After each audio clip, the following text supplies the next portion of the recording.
మహోన్నత భారతదేశానికి యుగ పురుషుడిగా వికసిత్ భారత్ మహాసంకల్పానికి దూరదృష్టి గల రూపకర్తగా ధర్మాన్ని, భారతీయ శాశ్వత నాగరికత విలువల్ని పరిరక్షించడంలో ఆచంచల నిబద్ధతను కనపరుస్తూ తన దూరదృష్టి గల నాయకత్వంలో 140 కోట్ల భారతీయుల ఆశయాలకు నూతన స్ఫూర్తినిచ్చి దేశాన్ని అపూర్వ ప్రగతి పథంలో వేగంగా ముందుకు నడిపిస్తూ ఆత్మనిర్భరత స్ఫూర్తిని, జాతి గొప్పతనాన్ని మరింత బలోపేతం చేసి ప్రపంచ వేదికపై భారతదేశాన్ని ఆత్మవిశ్వాసంతో కూడిన గౌరవప్రదమైన స్థానంలో నిలబెట్టిన మన గౌరవ ప్రధానమంత్రి శ్రీ నరేంద్ర మోదీ గారికి మన రాష్ట్ర ప్రజలందరి తరపున హృదయపూర్వక అభినందనలు తెలియజేస్తున్నాను. వేదికపైన ఆసీనులైన honourable governor of Andhra Pradesh Shri Abdul Nazeer గారికి, విజనరీ లీడర్ శ్రీ గౌరవ ముఖ్యమంత్రి శ్రీ నారా చంద్రబాబు నాయుడు గారికి, honourable union minister civil aviation Kinjarapu Rammohan Naidu గారికి, honourable governor of Goa Shri Pusapati Ashok Gajapati Raju గారికి, గౌరవ కేంద్ర మంత్రి వర్యులందరికీ, సోదర సమానులు శ్రీ నారా లోకేష్ గారికి, ఈ కార్యక్రమానికి విచ్చేసిన గౌరవ మంత్రివర్యులు, పార్లమెంట్ సభ్యులు, శాసనమండలి సభ్యులు, శాసనసభ్యులు, విశిష్ట అతిథులు, ప్రజాప్రతినిధులు, ప్రభుత్వ అధికారులు, మీడియా మిత్రులకి అందరికీ, భారీ సంఖ్యలో విచ్చేసిన ప్రజలందరికీ, అలాగే ఈ వేడుకను వివిధ మాధ్యమాల ద్వారా వీక్షిస్తున్న ఆంధ్రప్రదేశ్ ప్రజలందరికీ, దేశ విదేశాల్లో ఉన్న భారతీయులందరికీ నా హృదయపూర్వక నమస్కారాలు తెలియజేస్తున్నాను. ఈ నేల బానిసగా ఉండదు, ఈ జాతి ఎవరికి తల వంచదని సవాల్ విసిరిన అసామాన్య విప్లవ వీరుడు అల్లూరి సీతారామరాజు గారు, ఆయన పేరు మన ఎయిర్పోర్ట్కి పెట్టడం చాలా చాలా స్ఫూర్తిదాయకం. As we dedicate this airport to the people, one thought comes to my mind. Alluri స్ఫూర్తి రెక్కలపై ప్రపంచాన్ని చేరే Andhra Pradesh. Rooted in Alluri's ideals and driven by the aspirations of our people, Andhra Pradesh is ready to soar to greater heights. ఈరోజు మన గౌరవ ప్రధానమంత్రి నరేంద్ర మోదీ గారి చేతుల మీదుగా అల్లూరి సీతారామరాజు అంతర్జాతీయ విమానాశ్రయానికి, జాతికి దీనిని అంకితం చేయటం ఆంధ్రప్రదేశ్ అభివృద్ధి ప్రస్థానంలో ఒక నూతన అధ్యాయానికి నాంది పలుకుతుంది. మోదీ గారి నాయకత్వంలో ఈరోజు 17,435 కోట్ల విలువైన అభివృద్ధి కార్యక్రమాలు ప్రజలకి అంకితం కావడం, అలాగే national highway projects, energy infrastructure ప్రాజెక్టులో ప్రారంభోత్సవాలు, శంకుస్థాపనలు జరగడం మన రాష్ట్ర అభివృద్ధిలో చాలా కీలకమైన ఘట్టం. ఈ ప్రాజెక్ట్స్ కనెక్టివిటీని బలోపేతం చేయడం కాదు, ఎనర్జీ సెక్యూరిటీని పెంచి ఇండస్ట్రియల్ గ్రోత్స్కి మరింత వేగాన్ని అందించి, యువతకి ఉపాధి అవకాశాలు మెరుగుపరిచి ఆంధ్రప్రదేశ్ని మరింత వేగంగా అభివృద్ధి పదంలో ముందుకు నడిపిస్తాయి. ఒక దేశం కేవలం ప్రకటనలతో అభివృద్ధి చెందదు, ప్రజల కళల సాకారం అయ్యే మౌలిక సదుపాయాలతో అభివృద్ధి చెందుతుంది. So honourable Modiji, your vision of Viksit Bharat and Atmanirbhar Bharat is transforming the nation across every sector, from highways to railways, from ports to airports, from digital infrastructure to defense, manufacturing and renewable energy. చరిత్ర కేవలం మన నిర్మించిన కట్టడాలను మాత్రమే గుర్తుంచుకోదు, వాటి ద్వారా నిర్మితమైన భవిష్యత్తుని గుర్తుంచుకుంటుంది. ఈ విషయం మీ నాయకత్వంలో ఆంధ్రప్రదేశ్కి లభిస్తున్న అభివృద్ధిలో చాలా చాలా స్పష్టంగా కనిపిస్తాం. ఇదివరకే విశాఖపట్నంలో 2 లక్షల కోట్ల పైగా పెట్టుబడులు, అందులో ఎన్టీపీసీ గ్రీన్ హైడ్రోజన్ హబ్, జాతీయ రహదారులు, రైల్వే ప్రాజెక్టులు, అలాగే అమరావతి కోసం 50,000 కోట్ల పెట్టుబడులు, రాయలసీమ అభివృద్ధికి 13,400 కోట్ల ప్రాజెక్టులు మన రాష్ట్ర అభివృద్ధికి బలమైన పునాది వేస్తున్నాయి. South Coast railway zone at Visakhapatnam ఏర్పాటు ద్వారా ఆంధ్రప్రదేశ్ ప్రజల చిరకాల ఆకాంక్షను సాకారం చేస్తుంది.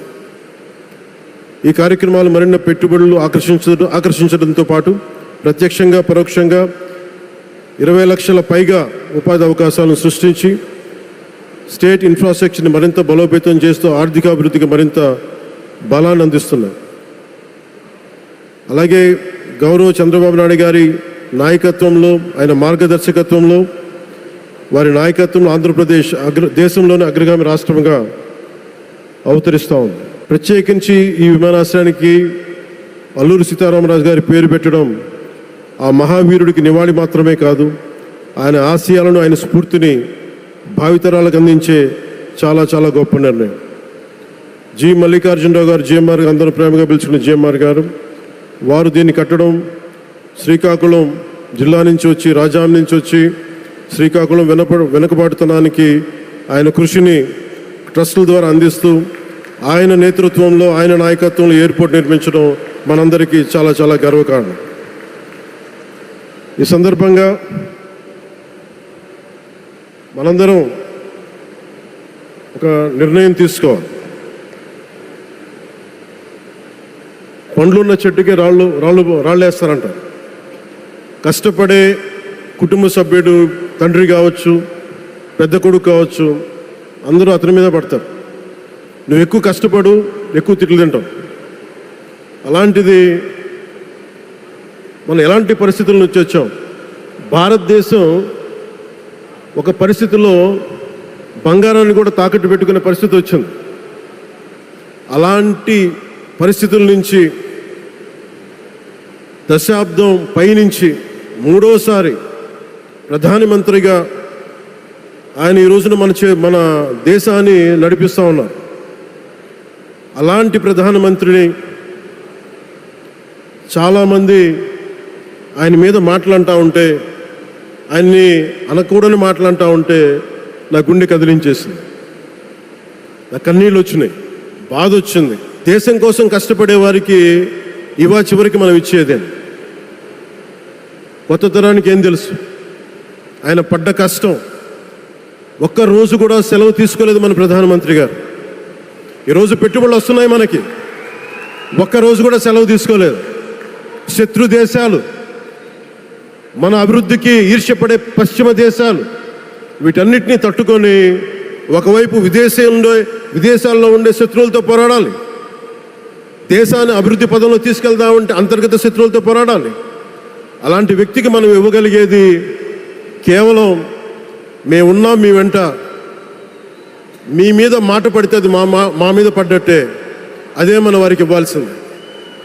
నిజంగా ఆయన జంతర్ మంత్రులు అన్ని మాట్లాడుతూ ఉంటే నేను ఈ రోజున ప్రధానమంత్రి గారికి ఒకటే ఇస్తున్నాను, మిమ్మల్ని కొట్టే నాయకుడు లేడు ఈ భారతదేశంలో, రాబోడు. కానీ మీరు పడ్డ శ్రమ, మీరు పడ్డ కష్టం ఎవరు తీసుకోలేరు. ఎన్ని బాధలు పడ్డా, ఎన్ని దెబ్బలు తిన్నా ఈరోజు మనం గర్వంగా చెప్పుకుంటున్నాం. మన ఉత్తరాంధ్రకి ఎయిర్పోర్ట్లు వచ్చినాయి, ఇన్ని లక్షల పెట్టుబడులు వచ్చింది ఆంధ్రప్రదేశ్కి.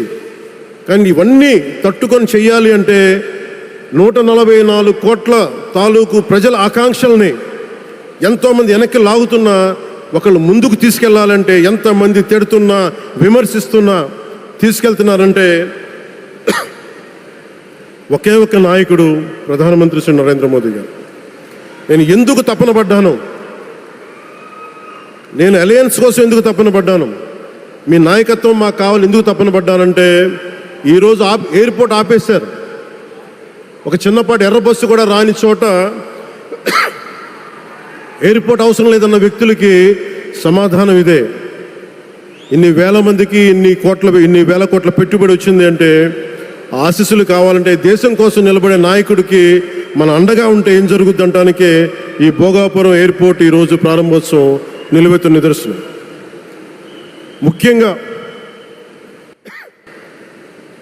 25 సంవత్సరాలు లోబడి ఉన్న పిల్లలున్న ప్రతి ఒక్కరికి కూడా నేను ఈ సందర్భంగా తెలియజేస్తున్నాను, పిల్లల్ని సరైన దారిలో పెట్టడం, సరైన సంస్కారాలు నేర్పించడం చాలా చాలా అవసరం. ఈరోజు పొద్దున్నే ప్రధానమంత్రి గారి స్టేట్మెంట్ చూశాను. ఆయన తిట్టిన, ఎన్ని దూషించారో వారిని కూడా పెద్ద మనసుతోటి క్షమించారు ఆయన. అలాంటి ప్రధానమంత్రి గారికి మీ పాదాలకు నేను నమస్కారం తెలియజేస్తున్నాను. నిజంగా మీ ఉన్నతి, మీ ఔన్నత్యం ఈరోజు చాలా చాలా స్ఫూర్తిదాయకం. భారతదేశం మీ అందరికీ కూడా, ప్రజలందరికీ కూడా, ఆంధ్రప్రదేశ్ ప్రజలందరికీ కూడా, దేశ ప్రజలందరికీ కూడా ఒక నాయకుడి కష్టాన్ని మనం వెంటనే గుర్తించలేం. ఆయన ఎంత తపన పడుతున్నారు. ఒక కుటుంబాన్ని నడపడం ఎంత కష్టపడుతున్నాం. 140 కోట్ల మంది ప్రజలు నడపడం ఎంత ఆషామాషి వ్యవహారం కాదు. ముందుకు తీసుకెళ్లే నాయకుడికి తెలుస్తుంది. అలాంటి వ్యక్తికి మనం ఏమి ఇవ్వగలం. దేశాన్ని నడిపించడం అంటే రామకార్యం లాంటిది. హనుమంతుడు లంకకు లంఘించినప్పుడు అనేక అవాంతరాలు వచ్చినాయి, అనేక అడ్డంకులు వచ్చినాయి. రామకార్యం చాలా గొప్పది. అలాగే ఈరోజు ప్రధానమంత్రి గారు దేశాన్ని ముందుకు నడిపించేది బృహత్ కార్యం, చాలా మహాకార్యం అది. అలాంటి వ్యక్తికి మనం ఇవ్వగలిగేది, హనుమంతుడికి మనం ఏమి ఇవ్వగలం? నువ్వెంత గొప్పగా లంఘించావు, ఎంత కష్టపడ్డావు. ఏ దేవతకైనా ఇవ్వాల్సిన స్తుతే. వాళ్ళు మన నుంచి ఏమి కోరుకోరు. ఒక తల్లిదండ్రులకి మనం ఏం కోరుకోరు. అమ్మ నువ్వు మా కోసం కష్టపడ్డావు, నాన్న నువ్వు మా కోసం కష్టపడ్డావు అని. అలాగే ఈ దేశ ప్రధానికి, సెలవు తీసుకోకుండా పనిచేస్తున్న ఈ దేశ ప్రధానికి మనం ఇవ్వగలిగేది, మీరు మా కోసం ఎంత కష్టపడ్డారు, మీరు మా కోసం నిరంతరం ఎంత శ్రమ తీసుకున్నారని చెప్పడమే మనందరి కర్తవ్యం. అలాంటి గౌరవ ప్రధానమంత్రి గారికి మనస్ఫూర్తిగా మీరు అనుకున్నంత కాలం అధికారం మీరు వద్దంటే వదలాలి, కానీ అధికారం మీ చేతుల్లోనే ఉంటుంది. దానికి మేమందరం నిరంతరం కృషి చేస్తామని తెలియజేసుకుంటూ, భారతమాత ముద్దుబిడ్డ మన ప్రధానమంత్రి నరేంద్ర మోదీ గారికి ధన్యవాదాలు తెలుపుకుంటూ, ఒక్కసారి ఆయనకి ఇవ్వగలిగేది భారత్ మాతకి జేజేలు చెప్పుకుంటూ సెలవు తీసుకున్నాను. భారత్ మాతాకి. గౌరవ ప్రధానమంత్రి గారికి మరోమారు ధన్యవాదాలు తెలుపుకుంటూ, మీ ఆశీస్సులు మా అందరికీ కావాలి, రాష్ట్రానికి కావాలని తెలియజేసుకుని సెలవు తీసుకున్నాను. జై భారత్ అండ్ జై హింద్.